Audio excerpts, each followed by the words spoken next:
ፍኖተ ብርሃን ናይ ሰንበት ፍኖተ ብርሃን ሎሚ ድማን ማርያም ድንግል ንጽሕትን ዝኾነት ብቓል ስብሓት መዝሙር ነመስግና ቃል መሰንቆ ኣጽኒዕና ኣብዚሒና ነመስግና ዳዊት ከም ዝበለ ንግሥቲ ብናይ ወርቂ ልብሲ ተሸሊማ ተጓናጺፋን ብየማንካ ትቐውም እናበልና ነመስግና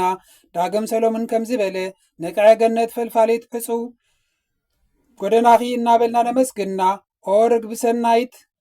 ብጽሕት እናበልና ነመስግነ ክለና ኦ ሓመረ መድኃኒት ነመስግነ ክለና ኦ መርዓት ንጽሕቲ ንውሉድ ወለዶ ስምኪ ንዝክር ኣለና ኦ ንጽሕቲ ምሕደሪት መለኮት ናብኣ በጃ ወልዲ ዋህድ ካልእ ዘይኣተወ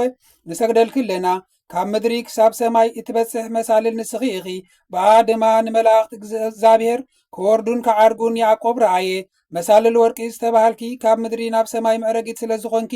መሳልል ወርቂ ዝተባሃልኪ ድማ ከም ጽሩይ ወርቂ ትምዩን ዘይኮነ ንጹሕ ብሩር ስለ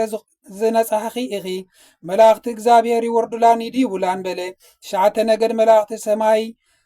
ስዩማን ቤተ እግዚኣብሔር በብማዓርጎም ዝዓርጉላ ብኣካለ ሥጋ ዘይኮነ ብእግሪ ሕልና መንፈስ እዮም ዝዓርጉላ ማርያም ክትዝከር ከላ መን እዩ ዝዝከር ኣብኣ ሰብ ዝኾነ መን እዩ ካብኣ ሰብ ዝኾነ መን እዩ እምበኣር ንሱ ሥጋ ለቢሱ ንጽሕቲ ድንግል ድማ ናይ መለኮት ክዳን ኮይና ብየማን ኣቦኡ ተቐመጠ ወልዲ ዋሃድ እዩ ምእንቲ እዚ ንማርያም ነልዕላ ነኽብራ ከመይ ካብ ምድሪ ክሳብ ሰማይ እትበጽሕ ምጥቕት ስለ ዝኾነት ብኹሉ ዓለም እውን ንግሥቲ እያ ሎሚ ድማ ቅዱሳን ልብሲ ጽድቂ ከም ብርሃን ንዓይኒ ዘንጸባርቕ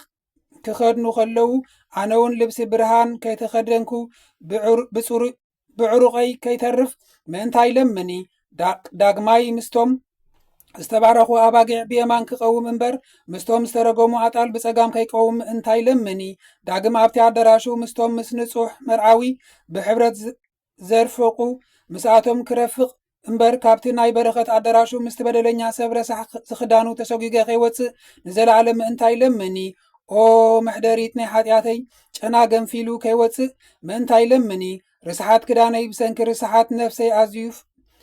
ፈጊግ ከይከውን ብምዑዝ መዓዛኺ ኣምዕዝኒ ብቕባ ሃይማኖት ርእሰይ ወልውሊ ብናይ ወድኺ ፈውሲ ኣዒንተይ ኰሓሊ ብፈውሲ መድኃኒት ቈስለይ ዘንኒ ብመስቀል ወድኺ ገጸይ ሕተቢ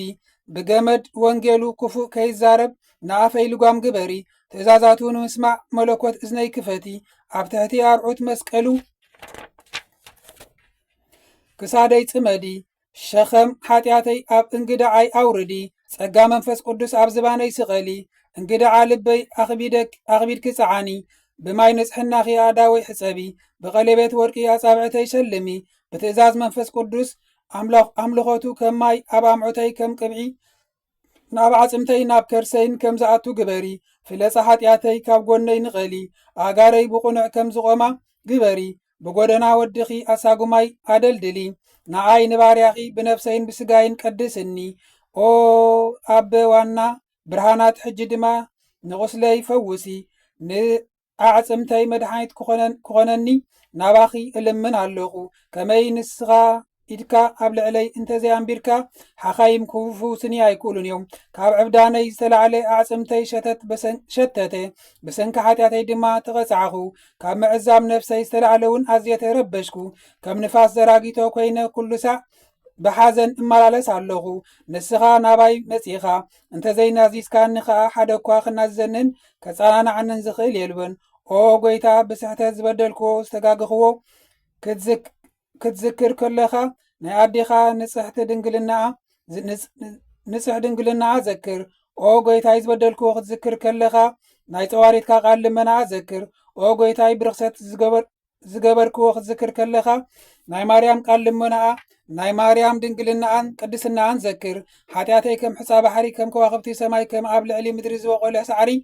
እዩ እሞ ምሕረትካ ድማ ቆፂርካን ተዛሪብካን ዘይውዳእ ካብኡ ይበዝሕ ኦ በዓል ብዙሕ ምሕረትን ምእንቲ እዚ ብዘይ መጠንን ልክዕን ሓጥእ ዝኾንኩ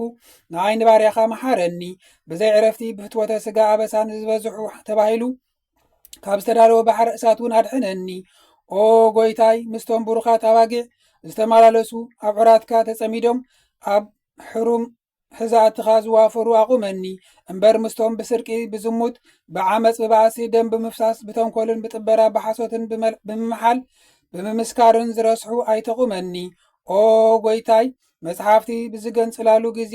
ሕቡእ ሓጢኣት ተዘርጊሑ ብግልፂ ዝራኣየሉ ግዜ ጻድቃን ንመንግስተ ሰማያት ብዝወርሱሉ ግዜ ንግስቲ ብየማንካ ብእትቆመሉ ግዜ ምሕረትካ ዘክረኒ ብምሕረትካ ዘክረኒ ብኩሉ ግዜ ብኩሉ ሰዓት ምስጋናን ስግደትን ውዳሴን ብዝተመልአት ንጽሕትን ንጹሃን ስለ ጸሎታን ኣማላድናታን እውን ንዓይ ንባርያኻ ቤተሰበይን መሓረኒ ንዘለዓለም ኣሜን ወኣሜን ይኹን ወይኹን ኣሜን።